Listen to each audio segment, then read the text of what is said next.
po. 27 po ang, ay 27, sorry, 27 lahat at siya po ay product of the audition. Hello po, magandang araw po sa inyong lahat. Maraming salamat po sa lahat po ng dumalo. And napakasaya ko po na nandito po kayo lahat. At ayun po, ako po ulit si John Ersena. Sana po nagustuhan niyo po yung pelikula.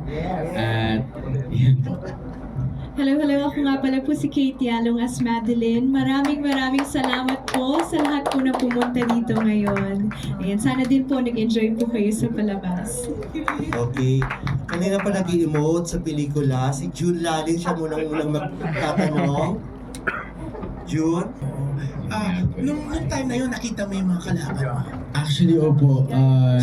Nakita ko po may mga matatanda po, may mga mas bata sa akin, tapos may mga kilala na pong artista. Tapos talagang nung nasa pila ako, kasi may pila yun may number bago makapag-audition. Iba talaga yung kaba ko. Siyempre, audition ako April Boy Regino yun diba? Kung sino bang hindi nakakakilala kay April Boy Regino. Kaya, nung nasa pila pa lang ako, alam kong malaking responsibilidad yung papasukin ko. Kaya, ayun po. Napakasaya ko at napaka-blessed ko. Maraming salamat sa Diyos na nandito ako ngayon, nasa harap niyo po. At natapos namin yung pelikula ng maayos. Yeah, pero anong naramdaman mo nun? Nakita mo ang dami mong kalaban.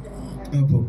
Actually, kinabahan talaga. Yun yung una, kinabahan. Tapos, masaya rin ako na nandun ako, na nakita ko, may mga kakilala rin ako mga May mga nag-audition. nakita ka na alam mo sa sarili mo na, pwede rin to. Opo, marami talaga. Mas kinabahan ka. Yes po. Actually, doon, ang daming nag-impersonate kay April Boy.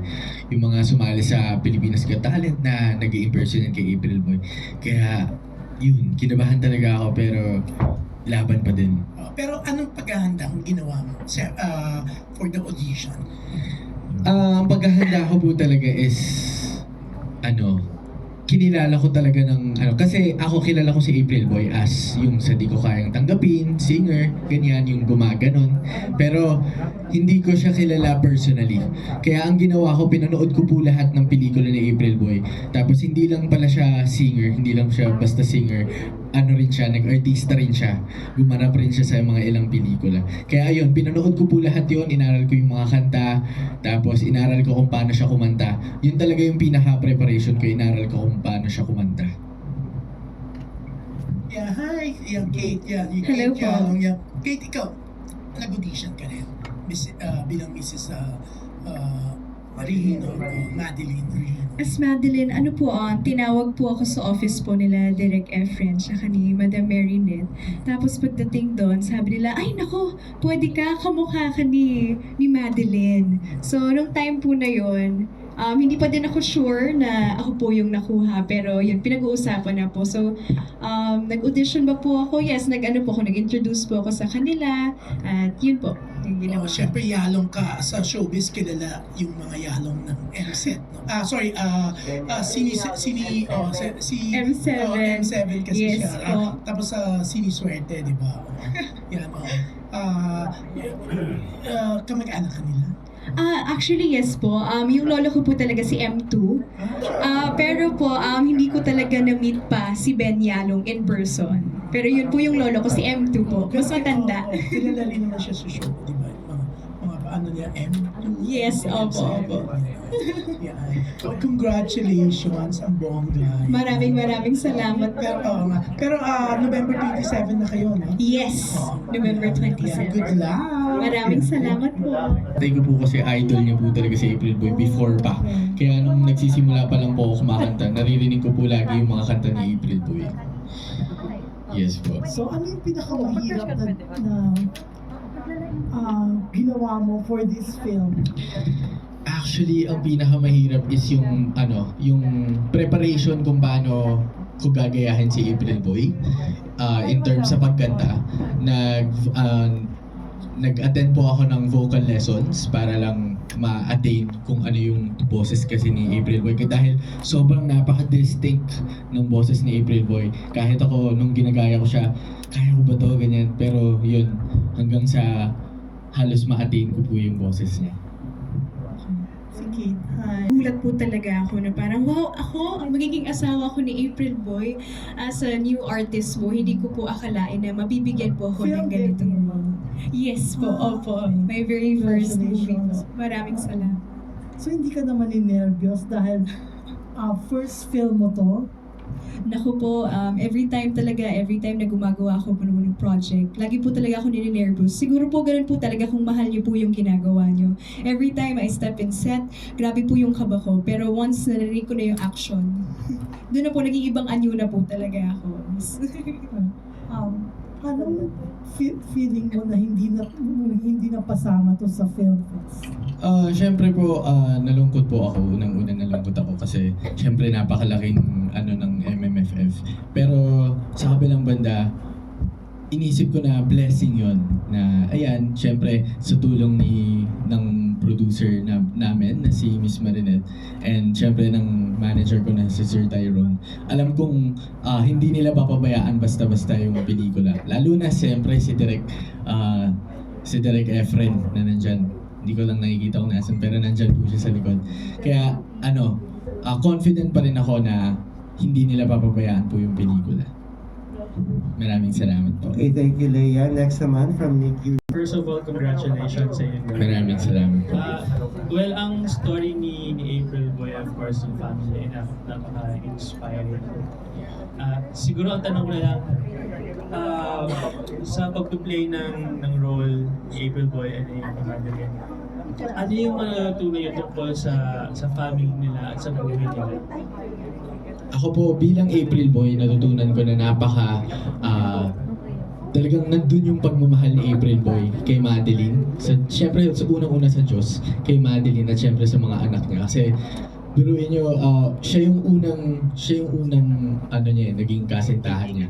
Tapos hanggang huli, hanggang dulo, siya lang. First and last siya. So, ayun din, ganun din yung pagmamahal ng bilang tatay sa mga anak niya. Pinakita niya na lahat ibibigay niya para sa mga anak niya. At syempre, kahit nagkaroon ng mga challenges siya, pinakita niya pa rin yung pagmamahal niya sa Diyos. Na pinakita na wala siya kundi kung wala yung Diyos. Kaya nagkaroon siya ng challenges, medyo tumalikod siya sa Diyos, nagtampo siya sa Diyos, pero hanggang sa dulo, bumalik siya at nanaig yung pananampalataya niya sa Diyos. Ako naman po, ang natutunan ko sa movie talaga kasi halos parehas din po kami ng family ko. So, sobrang nakaka-relate ako. Very family-centered. Lagi din kami magkakasama at hindi namin talaga iniwan yung isa't isa. Ang pinaka natutunan ko dito is, yun nga, cherish every moment with your family. Yung mga mahal mo sa buhay, huwag mo silang tatalikuran dahil sa huli, sila lang talaga ang makikiramay sa inyo. Yun. Alright, maraming salamat. Si Dindo, itawag mo doon? Sa family sa Sa Dindo, sa Pabilisan. Magandang hapon sa inyo. Ayan, kasama rin natin pala si Dindo Arroyo. Babatigan Po, ang natin. aking tatay, Yes. Sir Dindo Arroyo. Good afternoon. Good afternoon.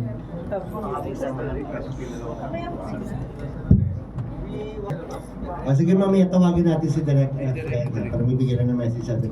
Next from Iza, of Bravo News. Question. You were taking the major role in the story. So, para sa'yo, sa portray mo na role, ano yung natutunan mo na pwede mo maging gabay in your path to your career?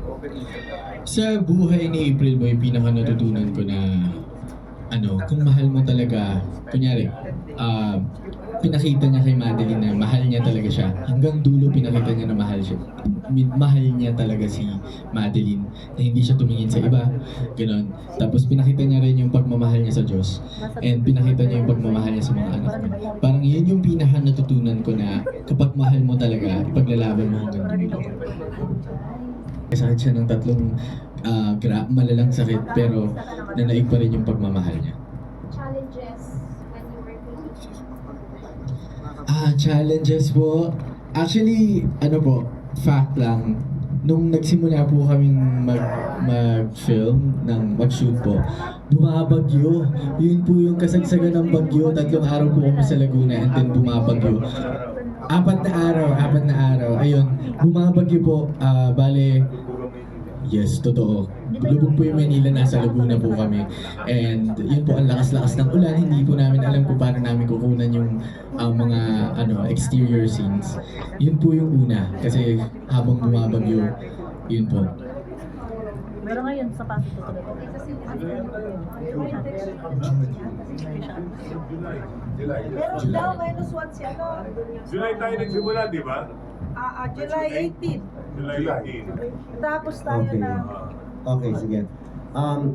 Before we proceed to Kate Adahar na magtatanong po, tingnan lang natin ang mensahe si Direk Efren Reyes at nandito rin po si Hero Bautista. Nandito. Nangako sa inyong lahat at sa Gabriel Malo para po sa press screening ng Moving Idol. Okay. Direk? Yan pala si ano. Ang galing ni Tony Ocampo, no? Diba? Kaya lang hindi ko pinatayo dahil matangkad si Tony Ocampo eh. Oo. Okay, magandang hapon po sa kanila lahat. Sana po nag-enjoy kayo sa panonood ninyo. Okay. Karamihan dito kasi sa mga na-invite nating mga press ay yung kilala nila. Of course, kilala nila sa April Boy dito ng mga tao sa paligid niya. Kaya nagre-react sila, no? Nakita si Venus Saturno, Kuya Germs, Campo, ganyan. Okay, our next question from Kate Adahar. Hi, my question is for Kate then. Nakausap po ba si Miss Madeline bago mo ginampanan? Ano yung mga napag-usapan? Ganyan. Yes, nakausap ko si Tita Madeline at habang kinukwento niya sa akin yung mga kwento nila ni April Boy, nakikita ko talaga sa mga mata niya kung gaano niya kamahal talaga si April Boy. At tinuturuan niya ako minsan sa mga scenes, ganito yan yung ginawa namin dyan. So yun yung mga nakita niyo dun sa scenes, usually dun sa bahay nila. Mga sinabihan niya ako about sa mga pwede kong gawin. Ayun. Thank you. And for John, ano na lang ang paborito mong April Boy song? And pa? Paborito ko talaga yung Umiiyak na Puso. Kasi napakaganda ng mensahe ng kantang yon. At akala natin umiiyak ang mensahe na yon ay para sa kasintahan niya o dati para sa babae. Yung pala, sinulat niya yung para sa Diyos. Lalo na nung parang feeling niya tumalikod sa Diyos at sinabi niya na sinulat niya yung kantang yon dahil umiiyak yung puso niya dahil sa Diyos.